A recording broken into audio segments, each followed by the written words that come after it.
Back to our channel. কেমন আছেন আপনারা? আশা করি ভালো আছেন, আর আমিও ভালো আছি।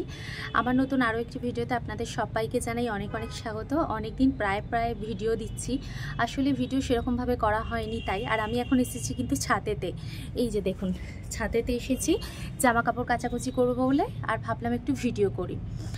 আজকালকার যুগে মানুষ মানুষকে বিশ্বাস করবে না, স্বামী স্ত্রীর সম্পর্কটাও বিশ্বাসের অযোগ্য হয়ে গেছে প্রায়।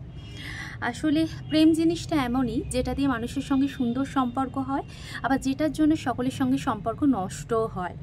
প্রেম কথাটাই এত সুন্দর, যেটার মাধুর্য কিন্তু সবাই বোঝে না।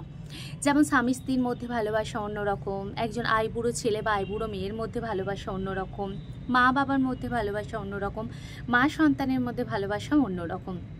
কিন্তু এখন এই সব একাকার হয়ে গিয়ে জগা খিচুড়ি পেকে গেছে।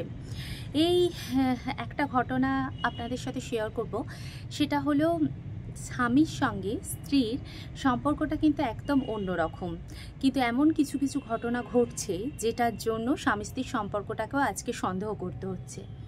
আজকালকার যুগে পরকীয়াটা এমন পরিমাণে উঠেছে, পরকীয়ার জেরে মানুষ কিনাই কি করে বসছে, পরকীয়ার জন্য মানুষের সঙ্গে মানুষের সম্পর্ক নষ্ট হয়ে যাচ্ছে, পরকীয়ার জন্য সংসার ভাঙছে, পরকীয়ার জন্য মানুষ মৃত্যুদণ্ড পর্যন্ত নিচ্ছে, পরকীয়ার জন্য সুসাইড করছে।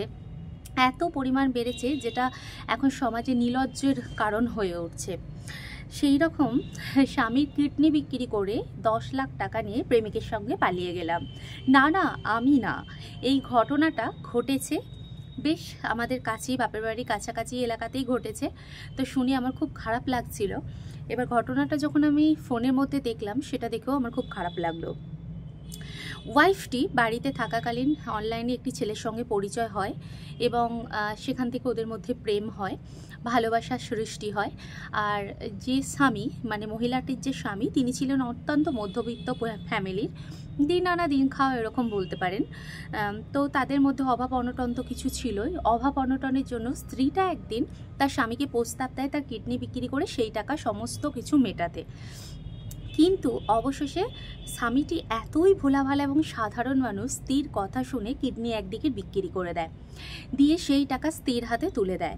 আর রাতারাতি স্ত্রী সেই 10 লক্ষ টাকা নিয়ে তার প্রেমিকের কাছে চলে যায়, এবং গিয়ে সেখানে সে দাবি করে যে আমি আর ওর সঙ্গে সংসার করব না। এবার রীতিমতো তাদের একটি মেয়ে থাকে। এবার মেয়েটির জন্যই স্বামী খুঁজতে বেরোয়, খুঁজে লাস্টে ওনাকে পায়, ওই স্ত্রীকে পায়। পাওয়ার পর সেখানে যায়, গিয়ে তাকে 10 লক্ষ টাকার দাবি করে, কিন্তু তাকে 10 লক্ষ টাকা দেওয়া হয়নি, এবং 10 লক্ষ টাকা না দেওয়ার দরুন তারা পুলিশ কেস করে। তো তারপরেও কিন্তু বউটি ফেরেনি। তবে বউটিকে সাধারণত ওখানকার যে প্রেমিক ছিল সে ভয়টয় দেখিয়ে রেখেছে, কারণ প্রচণ্ড পরিমাণে সে ভয় পাচ্ছিল দেখলাম। তো যাই হোক না কেন, স্বামী স্ত্রীর সম্পর্কটা এত সুন্দর একটা সম্পর্ক, তার মধ্যে পরের ছেলের এত বড় ক্ষতি করাটা কিন্তু উচিত না। কোনো মেয়েকে যখন রেপ্ট করা হয় বা কোনো মেয়ের ওপর যখন অত্যাচার করা হয়, তখন তো সমাজ গর্জে ওঠে।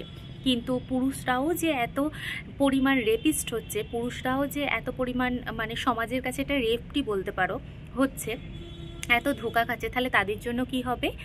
আসলেই সমাজের চোখে মেয়ে আর ছেলে দুজনকে শাস্তির সময় মেয়েদেরকে সব জায়গায় ছেড়ে দেওয়া হয়, ছেলেদেরকে বেশি দোষ দেওয়া হয়।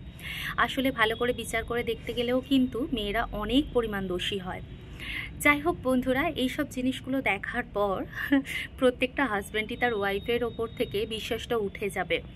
এইরকম ঘটনা কখনো করাই উচিত নয়। যার সঙ্গে তুমি 10 বছর কাটালে বা 12 বছর কাটালে, যে তোমার জন্য সমস্ত কিছু করলো, আর তারপরও যদি তাকে এইরকমভাবে হেনস্থা হতে হয়, বা এইরকমভাবে তার যদি শারীরিক দিক থেকেও তাকে অক্ষমতা করে দেওয়া হয়, তার কতটা কষ্ট হয় বলো তো। যাই হোক, এরকম করা কখনো উচিত নয় আমার মনে হলো, তাই আমি বললাম। তোমরাও কি আমার সাথে একমত? অবশ্যই কমেন্ট বক্সে জানিও। ভালো থেকো, সুস্থ থেকো, আবার দেখা হবে নতুন একটি ভিডিওর সাথে।